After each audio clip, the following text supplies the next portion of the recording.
G'day guys, Sam here. How you doing? Hope you're doing well. Today I have a spiritual story for you about the afterlife, so stay tuned. I'm just going to keep talking while I'm driving. I don't want to take my eyes off the road. I want to keep concentrating on the road, so excuse me while I don't look at the camera, but I'm thinking of you. Well, I am, truly am. Alright, so I had this friend. He was pretty close to one of my best friends, and his name was John, and he lived out in the outback. He was an old school hippie.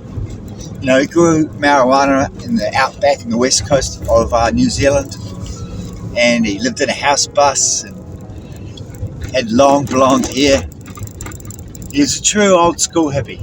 He brought his kids up out in the bush, and they all turned out to be very proper people, actually, completely opposite of their dad, which is quite ironic, but often the way it goes, hey?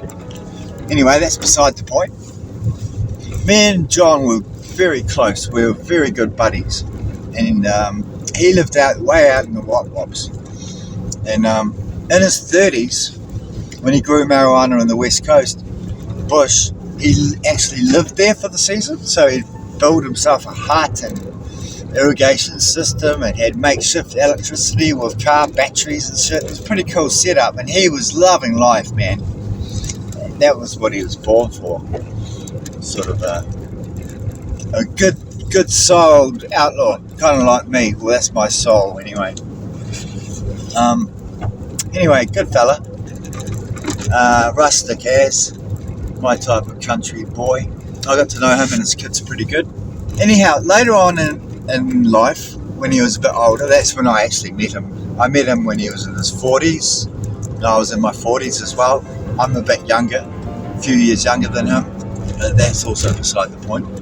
The point is, me and him made this pact that if either of us were to die, we would try, make an effort to let the other one know if there's an afterlife. So if there is an afterlife, we would make an effort to let the other one know that there is an afterlife, and what it's all about if they can. So a few months after we made that pact, he went ahead and fucking died. Not on purpose, but by accident. He had a fucking accident. He had a car accident on his way home from the pub. Probably been drinking. Well, he had been drinking. Of course he'd been drinking. He was at the pub all night. He was on his way home. It was about 2 in the morning, man. The pub keeps open for quite a long time out in the country. And he was driving home, and he rolled his bloody car around a corner, and it rolled into the bush, out of sight, off the road and into the bush, out of sight. So traffic just drove past, didn't know any different. Anyway, he survived the car accident in his truck and started crawling out to the road to get help because he was injured. He didn't quite know what he was injured, but by the time he got out to the road, he was dead because he had bled out.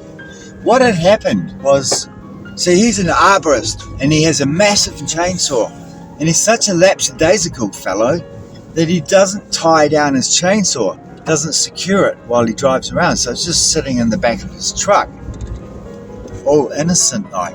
And so of course when he rolled his truck, that chainsaw went fucking flying, rolling as well, up and down everywhere, and it cut him, and it cut his neck, and it must have got an artery because he bled out, and that's how he died.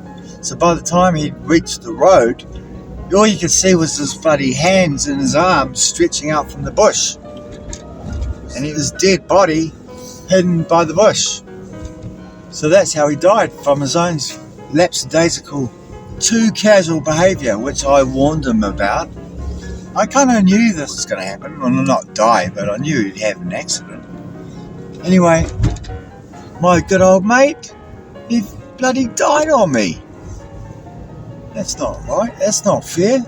Anyway, over the last couple of years, it's been 2 or 3 years now, and I've made a few attempts at contacting him spiritually. And I've done that while I've been out walking with my dogs in remote places where it's quiet and calm and nice, and I feel like I can get into some kind of spiritual state. So I sit down and I kind of pray to the universe, make an effort to be receptive. And I call out to John, come and make contact, man, I'm ready, I'm here. And nothing ever happened. And then just the other night, I had this dream, and it's a dream like I've never had before in my life. It made me feel so strange, a strange feeling that I've never had. And John came and visited me. Well, I'll tell you the dream, how it went. I was lying on the couch with my dogs, just sleepy mode, watching telly, kind of dozing off and waking up. And that's what the dream was. All of a sudden, this guy popped in through the wall, through a panel in the wall. He pushed the panel open. It was like part of my wall wasn't nailed down or something, and he was able to sort of push it up like a lap door. And he sort of popped in really quickly, grabbed my phone, which was sitting on my desk, and then popped out again. And it was just a stranger. So someone who just burgled me, basically. He'd come in to burgle me, found me here, so he grabbed what he could quickly, which was my phone, before I could get up and catch him, which I actually tried to do. I jumped up and tried to get him, but he grabbed my phone, popped out of my house and ran away. So I chased him. I started chasing him outside, and when I got outside, it was an unfamiliar landscape. It was my little house, but it wasn't on my land. It was somewhere in the bush somewhere, but it was a wee community. There was other houses and stuff around, but it was obviously way out in the wop somewhere. But it was quite a magical feeling. It was different than I've ever felt before, and the landscape was different too. Anyway, this fellow with my phone ran off to a group of people that were in a tent, and they looked like scallywags that couldn't be in the houses that were situated around the place, like I was in one. It was like they were street people or something, Sally's people. But he ran to this group, and I felt danger from them. And this girl called out, come on, are you scared? And yeah, I was scared. My gut was saying, alert, alarm, don't go there. So I didn't. I stopped, paused, and then I went back to my house. I thought I can get another phone. I just left him. Just let him have it. We're going through the tunnel now. And so I went back to my house, went back and sat down on the couch. And all of a sudden, John popped in. And there was John in my house. Well, he actually knocked on the door, and I opened it, and there was John. It was about 6 o'clock in the morning. It was just getting light. And he had arrived and he had 3 weird little ghost kids with him. They weren't real people. They were like ghost people, but they were little kids. But John was full.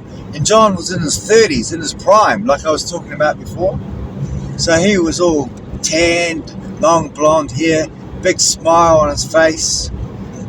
And the 3 kids were obviously mimics of his own 3 kids, because they were about that size, that age. That there was just something weird about those kids. They weren't real. They were like spirit kids or something. So he manufactured them. What I think is he got to a realm where he could make whatever you want. So he became his best version of himself, which was when he was in his 30s as a hippie, living in a house bus with his little kids, growing up with his 3 little kids. That was when he was the most happiest. So that's how he appeared to me in his dream, and that's what he's showing to me how he was in the afterlife. That's what I reckon. So he came to show. That was a dream, but it was also a sign dream. That was real. That's why it felt real. That's why it felt different. I truly believe it. I truly believe it. That was my mate John come to see me, because it was really hard to communicate when he was there. He was kind of fading in and out, and those kids were fading in and out as well, and he was trying to talk to me, and I was trying to talk to him, but I was kind of fading in and out as well, because I was kind of like falling asleep and then waking up. And when I was waking up, that was when I was with John and stuff. And that's when the guy came and stole my phone. But But it was really hard for me to be in that state, and I'd always fall back to sleep, and that's how it went. So I reckon that was me making an effort to try and get to this place. So we got to this in-between kind of place where we had to make an effort to stay. For me, it was to stay awake, and for him, it was just to be there, and he was fading in and out. So it didn't last very long, just a few minutes. And even in the dream, it was only a few minutes. It was probably 10 minutes, 5 to 10 minutes. And then he disappeared, and I woke up. And I remember it just vividly. All of it. It was the weirdest dream I've ever had. And I reckon it was John. I really, truly do. So isn't that interesting? So what do you think of that, guys? Let me know in the comments. Do you believe in the afterlife? Because I didn't. Well, I did. I sort of did. I didn't know if I did, but I do now. And I believe you can be whatever you want to be in the afterlife. But it has to be something you know.